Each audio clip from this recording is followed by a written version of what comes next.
হাতে যদি থাকে মাত্র 10 মিনিট তাহলেই কিন্তু চটজলদি বানিয়ে নিতে পারেন এই ধরনের একটা ডিমের কারি রেসিপি। তো নমস্কার বন্ধুরা, আমি সোমা হ্যাপি ফ্যামিলির পক্ষ থেকে আপনাদের সকলকে স্বাগত।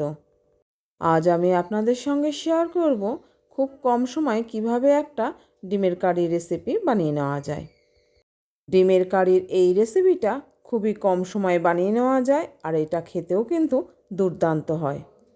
তাহলে চলুন বন্ধুরা, ভিডিওটা বারবার স্কিপ না করে একটা লাইক দিয়ে সম্পূর্ণটা দেখে নেওয়া যাক। আর এই যে বন্ধুরা, এখানে আমি 5টা পোলট্রির মুরগির ডিম সেদ্ধ করে নিয়েছি। সেদ্ধ করা ডিমগুলোকে খোসা ছাড়িয়ে নেওয়া আছে। এখন একটা ছুরির সাহায্যে ডিমগুলোর গায়ে আমি কাট লাগিয়ে দেবো। আর এই যে বন্ধুরা, এখন কিন্তু আমি ডিমগুলোর গায়ে কাট লাগিয়ে দিয়েছি। এখন সামান্য পরিমাণে লবণ আর হলুদ এই ডিমগুলোর গায়ে মাখিয়ে নেব। আমি যে ডিমগুলোর গায়ে কাট লাগিয়ে দিয়েছি এটা কিন্তু এখন বোঝা যাচ্ছে না, আর এটা বোঝা যাবে লবণ আর হলুদ লাগিয়ে নেওয়ার পর। তো বন্ধুরা, এখন আমি ডিমগুলোর মধ্যে দিয়ে দিলাম পরিমাণ মতো লবণ আর হলুদ। লবণ আর হলুদ দিয়ে এটাকে ভালো করে এর গায়ে মাখিয়ে নেব। আমার পরিবারে আমার নতুন পুরনো সকল বন্ধুদের জন্য রইল অনেক অনেক ভালোবাসা। বন্ধুরা, প্রতিদিনের মতো আজকের রেসিপিও যদি আপনাদের পছন্দ হয়ে থাকে তাহলে অবশ্যই একটা লাইক দিয়ে সুন্দর একটা কমেন্ট করতে কিন্তু ভুলবেন না। আমি কিন্তু সবসময় আপনাদের কমেন্টের অপেক্ষায় থাকি, আর আপনাদের সুন্দর সুন্দর কমেন্ট পড়তে কিন্তু আমার ভীষণ ভালো লাগে। ডিমগুলোর গায়ে লবণ হলুদ কিন্তু মাখানো হয়ে গেছে।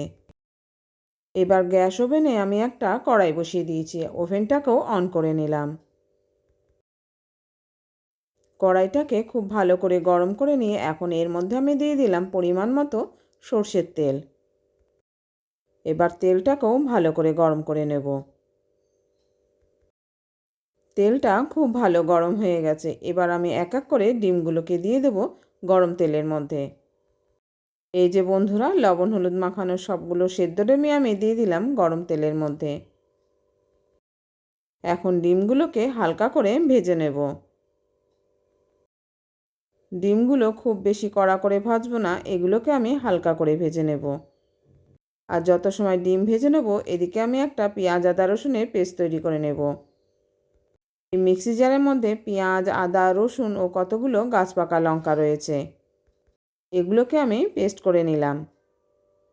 তবে এতটা পেস্টের আমার প্রয়োজন নেই, যতটুকু প্রয়োজন আমি ততটুকুই তুলে নেব।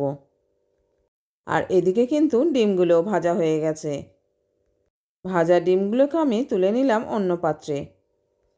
কড়াইতে তেলের পরিমাণ একটু কম হওয়ায় আমি আরও সামান্য পরিমাণে তেল একটু অ্যাড করে দিলাম। এবার তেলটাকে গরম করে নিয়ে আমি এর মধ্যে ফোড়নে দিয়ে দিলাম গোটা জিরে আর শুকনো লঙ্কা। সামান্য পরিমাণে গোটা জিরে আর একটা চেরা শুকনো লঙ্কা আমি গরম তেলের মধ্যে দিয়ে দিলাম।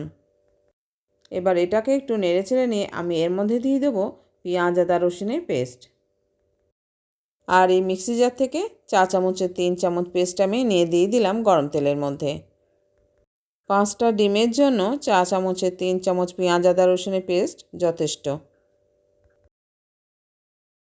এখন আমি পরিমাণ মতো পেস্ট নিয়ে দিয়ে দিয়েছি। এবার এটাকে খুব ভালো করে একটু নেড়েচেড়ে নেব, যতক্ষণ না পর্যন্ত পেঁয়াজ আদা রসুনে কাঁচা গন্ধটা চলে যাচ্ছে।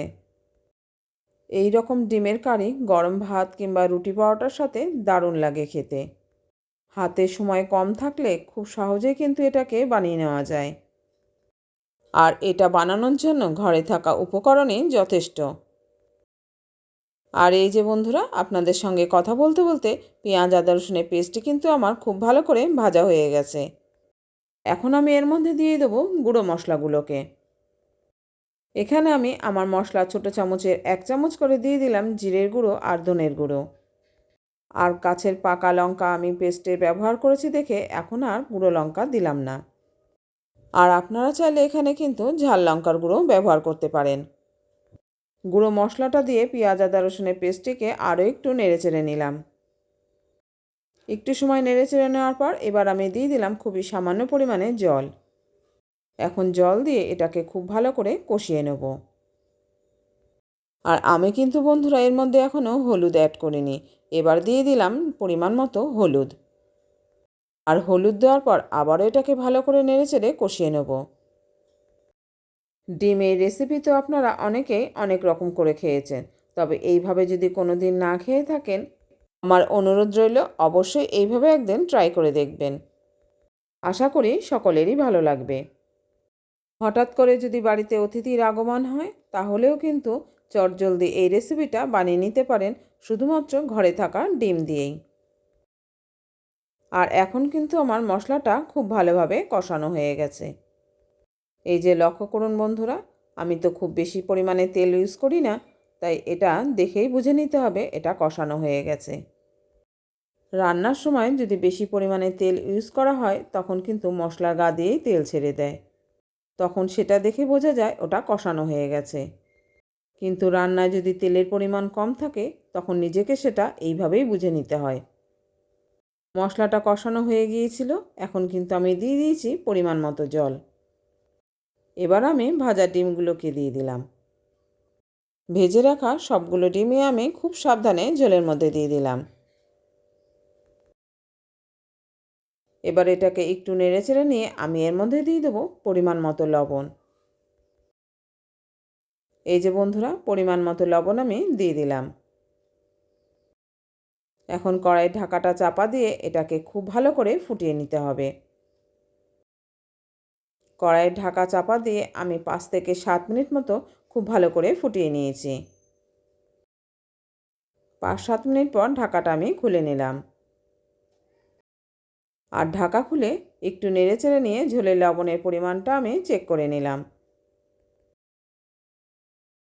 তবে ঝোলে লবণের পরিমাণ একটু কম থাকায় আমি অ্যাড করে দিলাম আবারও পরিমাণ মতো লবণ। এবার আমি এর মধ্যে দিয়ে দেবো বেশ কিছুটা পরিমাণে ধনেপাতা কুচি। শীতের সব রেসিপিগুলোতে এই রকম ধনেপাতা কুচি দিয়ে রান্না করলে আমার কিন্তু দারুণ লাগে। এখন কিন্তু আমার ঝোলটা প্রায় হয়ে গেছে। এখন আমি 2 মিনিট আরও এটাকে ফুটিয়ে নেব।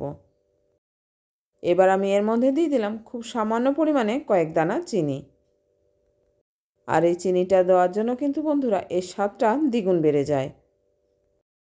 আর আমার কিন্তু রেসিপিটা সম্পূর্ণ হয়ে গেছে। এবার আমি গ্যাস ওভেনটাকে অফ করে এটাকে সার্ভিং বলে নামিয়ে নেব। তাহলে বন্ধুরা, আজকের রেসিপিটা আপনাদের কী রকম লাগলো জানাতে কিন্তু ভুলবেন না। ভালো লেগে থাকলে লাইক, কমেন্ট ও শেয়ার করবেন। আর চ্যানেলে নতুন বন্ধু এসে থাকলে চ্যানেলটিকে সাবস্ক্রাইব করে অবশ্যই আমার পাশে থাকবেন। তাহলে আজ এই পর্যন্ত বন্ধুরা, ফিরে আসি পরের ভিডিওতে অন্য কোনো রেসিপি নিয়ে। আপনারা ভালো থাকবেন, সুস্থ থাকবেন আর এইভাবেই আমার সঙ্গে থাকবেন। আর যে সকল বন্ধুরা এখনও আমার সঙ্গে রয়েছেন, তাদের জন্য রইল অনেক অনেক ভালোবাসা।